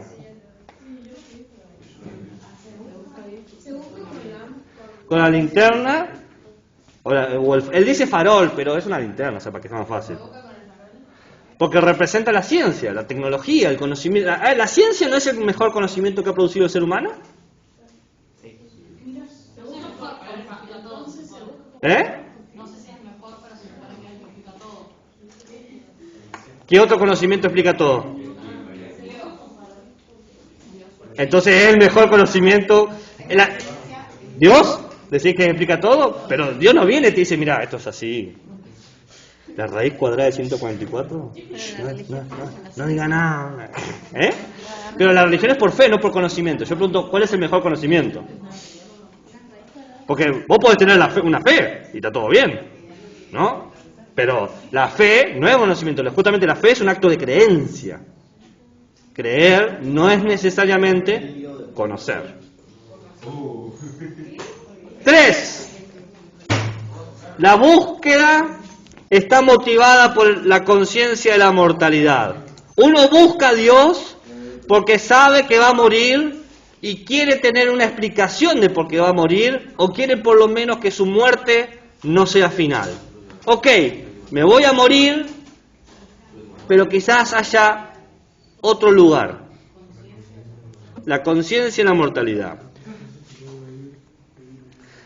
Lo curioso es que los ateos que lo ven al loco se empiezan a burlar de él. En vez de estar de acuerdo con él, se empiezan a burlar. Le dicen, ¿cómo puede extraviarse Dios? ¿No? Vamos, ¿cómo Dios no va a saber cuál es el camino o el sentido del universo? Dios es el que conoce el por qué el universo es como es, entonces no puede extraviarse. ¿Cómo puede perderse? Dios tiene que saber dónde está. Si hay alguien que sabe dónde está en el universo, es Dios. Porque yo quizás no sé cuál es el sentido de mi vida, o por qué estoy aquí en San Juan, pero Dios sabe por qué Él está donde está y yo estoy donde estoy. ¿Cómo se ha escondido? Dios no se puede esconder. Dios es infinito y absoluto. No puede esconderse. Para poder esconderte tenés que no poder estar en un lugar. Pero Dios está en todos lados. Entonces no podés esconderte. ¿Entiendes la idea? Si vos sos infinito, no podés estar en una parte y otra parte no. El infinito está, como dice la palabra, en todas partes. Si no, ¿para qué soy infinito? Si no, es un mal infinito, un infinito a medias. Y otra pregunta que le hacen, ¿cómo tienen miedo de nosotros? Vamos, Dios no puede tenerle miedo a los mortales. ¿Cómo un ser inmortal y eterno le va a temer a un ser mortal y finito? ¿No? Imposible que le tenga miedo. Sería una tontería que Dios tuviese miedo de nosotros. Y después dicen dos cosas que es muy interesante. Se embarcó, es decir, se fue en un barco, o emigró. Esa es una buena pregunta. ¿A dónde iría Dios si no a esta realidad? ¿A dónde iría? No iría a ningún lado, porque Dios está donde está todo, porque produce todo. Entonces, si se va, nosotros no estaríamos. Entonces, ¿cómo puede extraviarse? ¿Cómo puede perderse? ¿Cómo se ha escondido? ¿Cómo que tiene miedo? ¿Cómo se emigró? Nada de eso tiene sentido para los ateos. Pero inclusive el hombre loco ignora estas preguntas tendenciosas y sentencia: nadie puede encontrar a Dios porque el humano ha matado a Dios. ¿No? Eso es lo que dice, ¿no? A Dios no se lo encuentra porque Dios está muerto. Y ahí tenemos que hacernos una pregunta, porque todos nosotros estamos de acuerdo de que, indistinto si creemos o no en Dios, el concepto de Dios impide pensar en su muerte. ¿Se entiende, no? Dios no es inmortal, Dios es eterno. ¿Saben cuál es la diferencia entre eterno e inmortal? ¿Cuál es? Inmortal representa que se muere un cuerpo físico. El inmortal tiene un nacimiento. ¿Y el eterno? El eterno siempre existió. ¿Claro? El inmortal nace y no puede morir. El eterno ni nace ni muere, siempre está. Entonces, el concepto de Dios anula el concepto de la muerte de Dios. Pero aún así, quizás como ejercicio, como fantasía, nos podríamos preguntar: ¿qué pasaría si Dios muere? Imagínense que un día se levantan y sale, qué sé yo, en la BBC, Último Momento, en las costas de Normandía, apareció el cadáver de Dios. Ahí está, y todos lo vemos ahí el cadáver. Nadie duda, nadie de nosotros duda de que ese es Dios, de que ese es el Dios muerto. El Dios de todas las religiones. ¿Qué supone eso? Les invito a jugar. Emma. No, profe. Sí.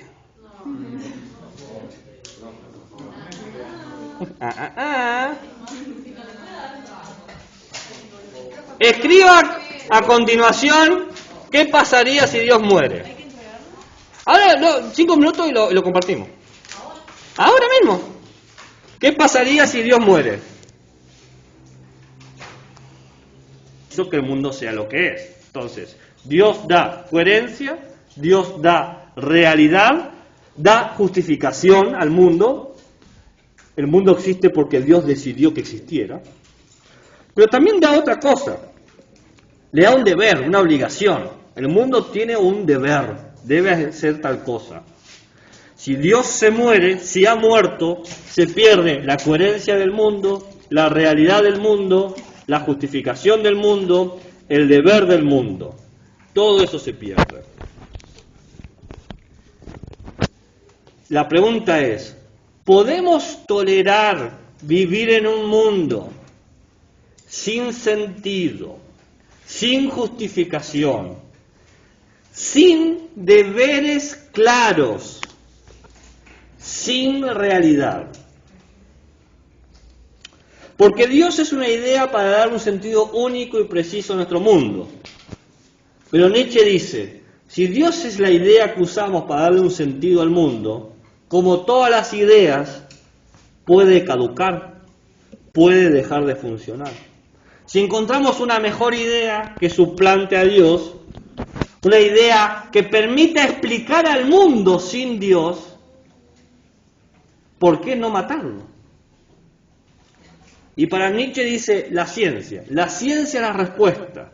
La ciencia explica a Dios sin necesidad de Dios. Explica al mundo sin necesidad de Dios.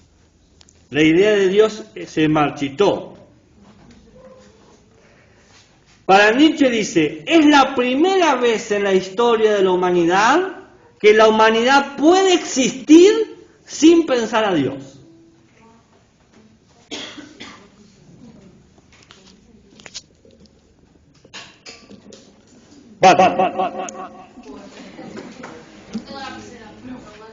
Es la primera vez en la historia de la humanidad que la humanidad puede existir sin necesidad de Dios. Porque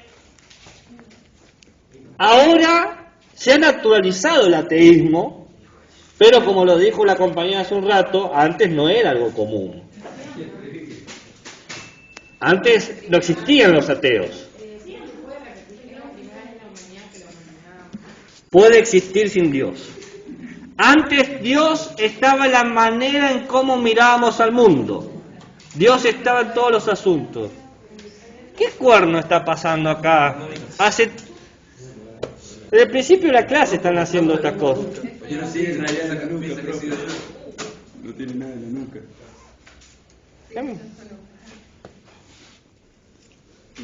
Eso tampoco sirve.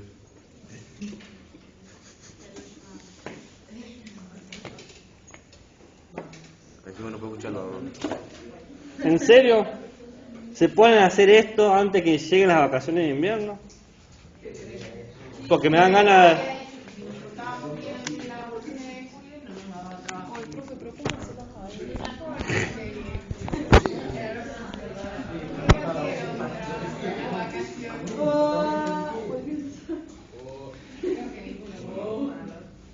¿Cómo reaccionamos ante la muerte de Dios? Con extrañamiento.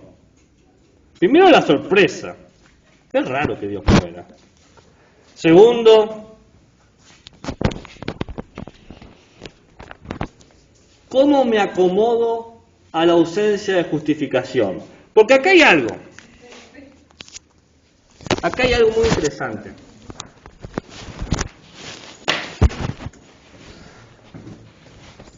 El que cree en Dios, que se le muera a Dios, se le pierde la cadena que ataba al mundo. El que no cree en Dios tiene otro problema, que es que inclusive el ateo más acérrimo cree en que hay ciertas regulaciones, ciertas constancias. Algunos llaman a esas constancias leyes naturales, otros lo llaman el sentido de la vida, ¿no? Sabemos que hay gente que no cree en Dios, pero cree que es en la naturaleza, ¿no? ¿Tiene valores aparte de los ¿Qué? que tiene valores aparte de la... No solamente valores, sino que cree que hay una explicación. Porque nosotros nos movemos en el mundo pidiéndole al mundo constantemente explicaciones. Siempre queremos que las cosas se expliquen. ¿Por qué hiciste eso? ¿Por qué estás haciendo eso? ¿No? ¿Nunca le han hecho esa pregunta? ¿Nunca? ¿Por qué? ¿Cómo será la pregunta? ¿Por qué hiciste eso? Ah, ¿Nunca? capaz que sí, pero no. Quizás no construida de esa manera, pero ¿por qué no lavaste los platos? Siempre te pido que hagas la cama y no, o al revés, ustedes lo hicieron. ¿Por qué haces esto? ¿Qué te pasa? ¿Por qué? ¿Por qué me cambié las cosas de lugar? ¿Por qué se pelean por unos papelitos sobre la campera de alguien? No sé, nunca lo voy a entender. El humano necesita tener explicación. ¿Por qué tengo que comerme 2 horas de clase de filosofía de un tema que no me interesa, no me va a interesar y no quiero ni siquiera perder el tiempo escuchando a un tipo con un micrófono de luces diciendo las estupideces más grandes del mundo? ¿A quién cuernos le importa lo que está diciendo esta persona? ¿Por qué? ¿Por qué no puedo pasar mis días libres? ¿Por qué no puedo descansar? ¿Por qué no puedo estar cómodo? Todos necesitamos una explicación. ¿Por qué? ¿Por qué sí o por qué no? ¿Por qué arriba, por qué abajo? ¿Por qué bueno, por qué malo? ¿Por qué tal cosa, tal otra? La muerte de Dios, dice Nietzsche, significa la ausencia radical de toda explicación. Se ha perdido, ha desaparecido. Ninguna explicación es suficiente, ninguna explicación es clara, ninguna explicación da elementos para entender las cosas. Toda explicación es una fantasía que queremos creer.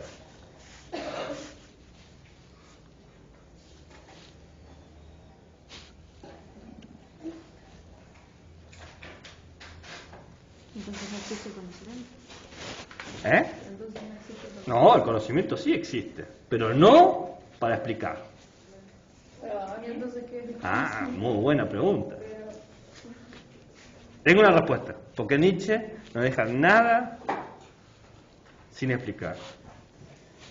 Pongo un ejemplo así cotidiano. ¿De qué? No sé, lo que acaba de decir. Pero acabo de dar un ejemplo directamente de mí dando la clase. Sí, pero, o sea, ¿por qué? Porque si Dios muere, no sé, no tengo más argumentos. Bueno, porque no es que no tienes argumentos, sino que todo lo que vos puedas explicar, agarren cualquier caso. A ver, ¿por qué tienen que ir a la escuela?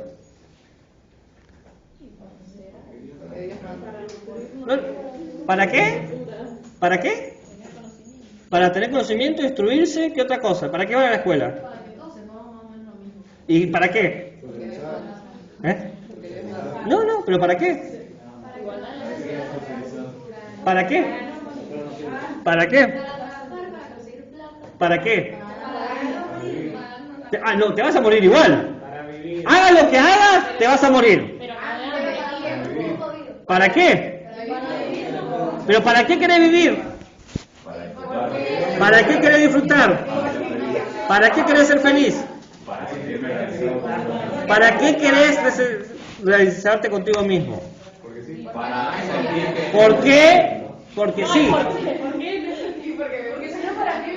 Exactamente. Ninguna explicación va a ser suficiente. Tal es así que él tomó el camino del cobarde y dijo, porque sí. Como no tenía argumentos, apeló a la afirmación, sin sentido, pero eso es reconocer la falta de sentido. Como no hay sentido, como no hay una explicación final, que todos estén satisfechos, digo, porque se me cantó los bolsillos. Como se nota que no tenés ninguna explicación que demuestre por qué las cosas son así. La pérdida de Dios es la pérdida de la última explicación, de la explicación universal, del fundamento de todo. ¿Y por qué? Porque sí. Pero, bueno, si necesitas esa confirmación, sí. Alumna La Torre, usted estaba bien en todos los sentidos. Porque me dice, entonces estaba bien, pero la pregunta no era si estaba bien, era qué pensaban ustedes. Porque Nietzsche anula las posibilidades de bien y de mal. Pero estaba bien. Pero no tiene sentido. ¿No tiene sentido? ¿Y si está muerto Dios? Claro que no. Pero si está vivo Dios tiene sentido. Y porque Dios tiene la explicación para todo. Pero no tiene sentido porque vamos a tener que esperar a morir. Y no sabemos si aún así vamos a saber. Entonces no tiene sentido. La muerte de Dios certifica que te vas a morir y que no vas a morir y desapareces en el olvido. Eso es lo que está diciendo Nietzsche. No tiene sentido preguntárselo. Dice Nietzsche, Dios ha muerto, pero los humanos aún no pueden aceptar que el universo perdió sentido. Dios ha muerto, pero el humano no puede aceptar, que no puede explicar las cosas. Porque no seamos tontos, yo lo estoy empujando, pero en realidad ninguno de nosotros acepta la falta de explicación. No viene un amigo el día y dice, che, ¿por qué no viniste? Siempre queremos explicaciones, siempre, de cualquier cosa, de lo que sea. ¿Por qué no puedo ganar esta partida del videojuego? ¿Por qué siempre me gana ese Gil? Y buscamos, no solamente queremos explicaciones, sino que tenemos tanta hambre de respuestas que casi cualquier respuesta nos deja satisfechos. Ah, debe ser coreano, por eso me ganó los jueguitos. Voy a decir, ¿qué tiene que ver? Y bueno, necesito esa explicación. Entonces Nietzsche tampoco era...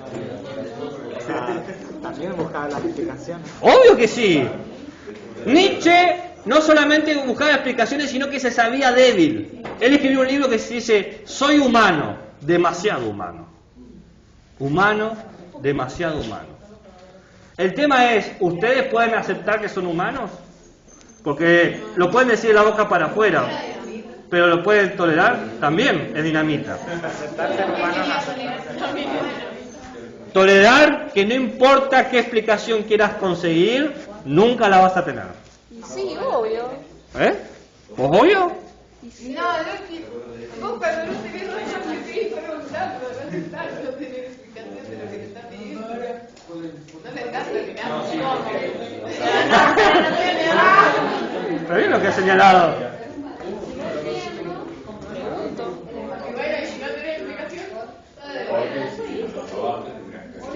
No sé, eso depende de vos que me hablaba a mí. ¿Es tu manera de ver la vida, no la mía?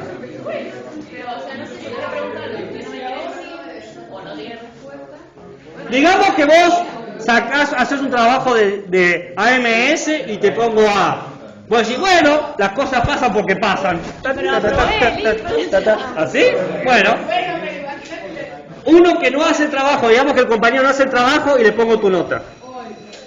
Y decís, bueno, una.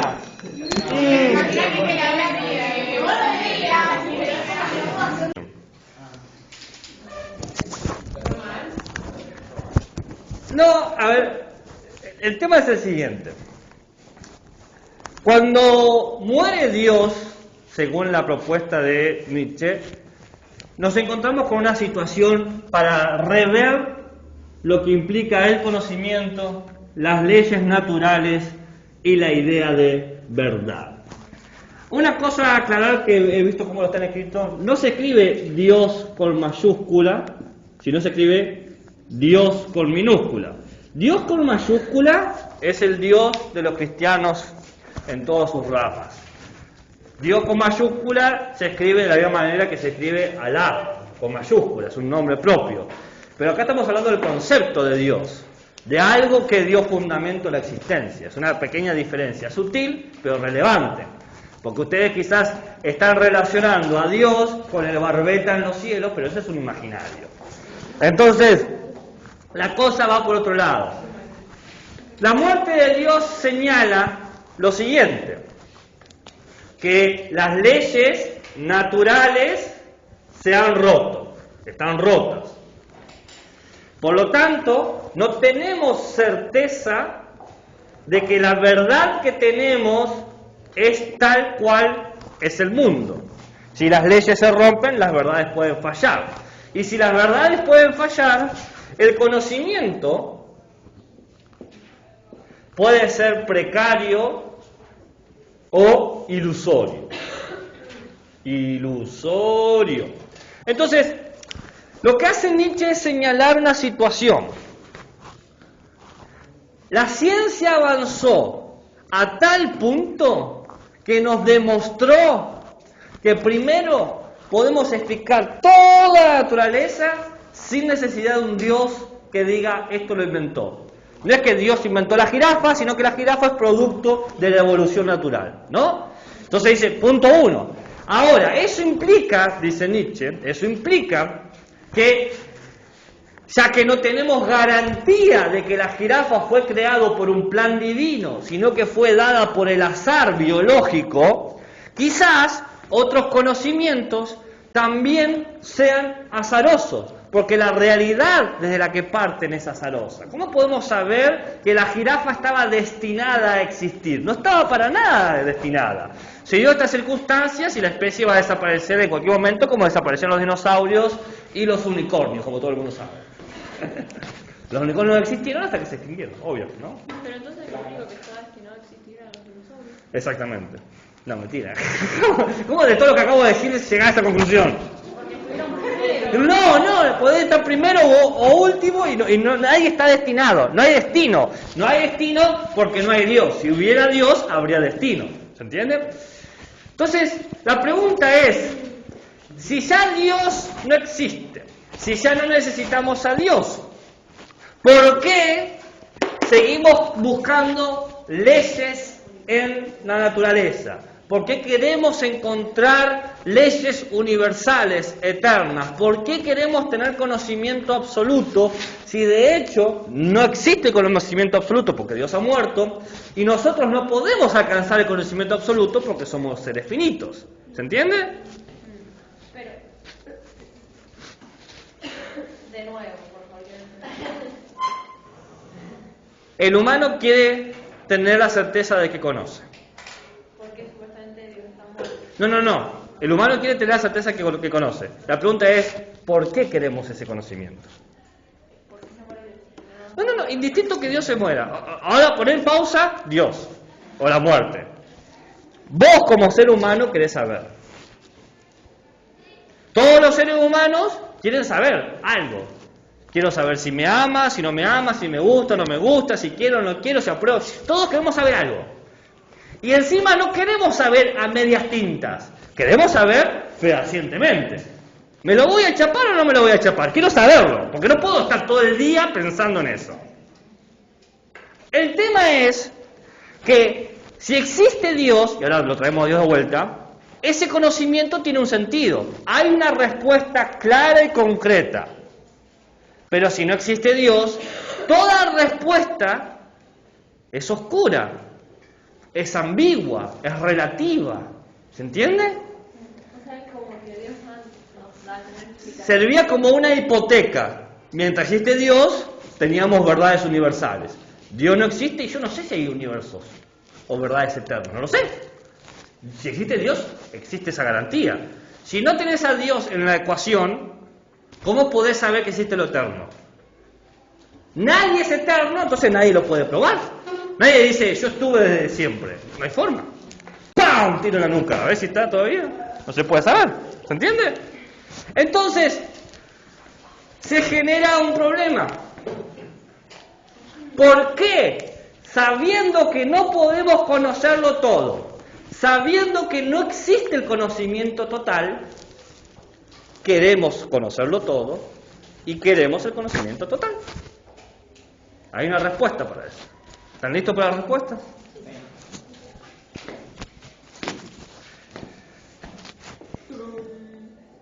No. Netflix.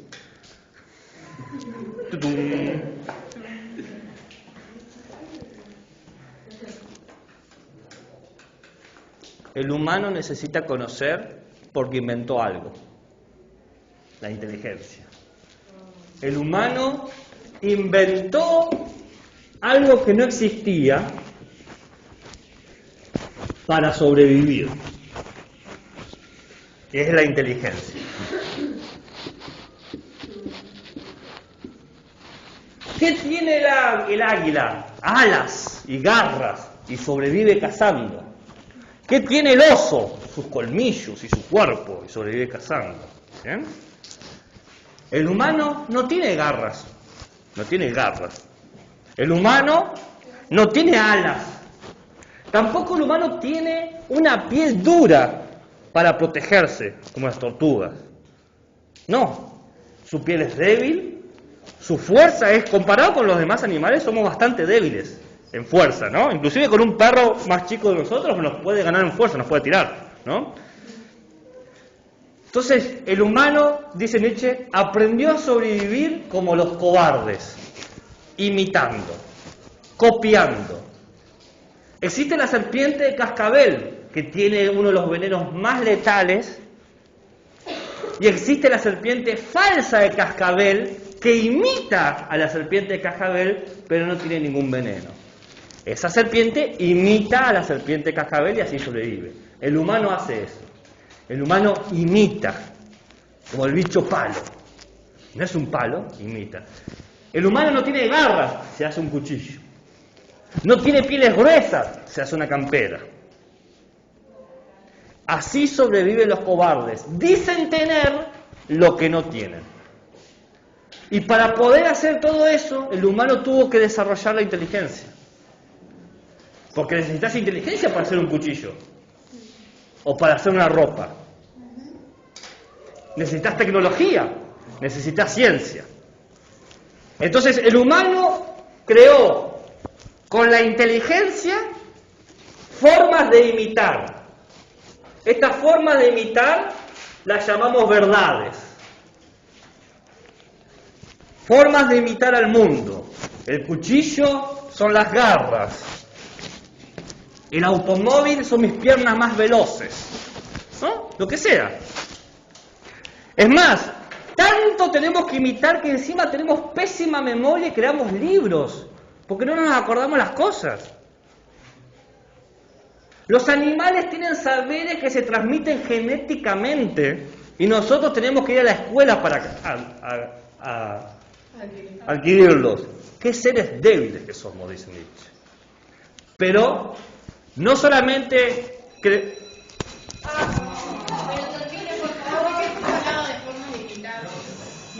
pero si ahí terminé.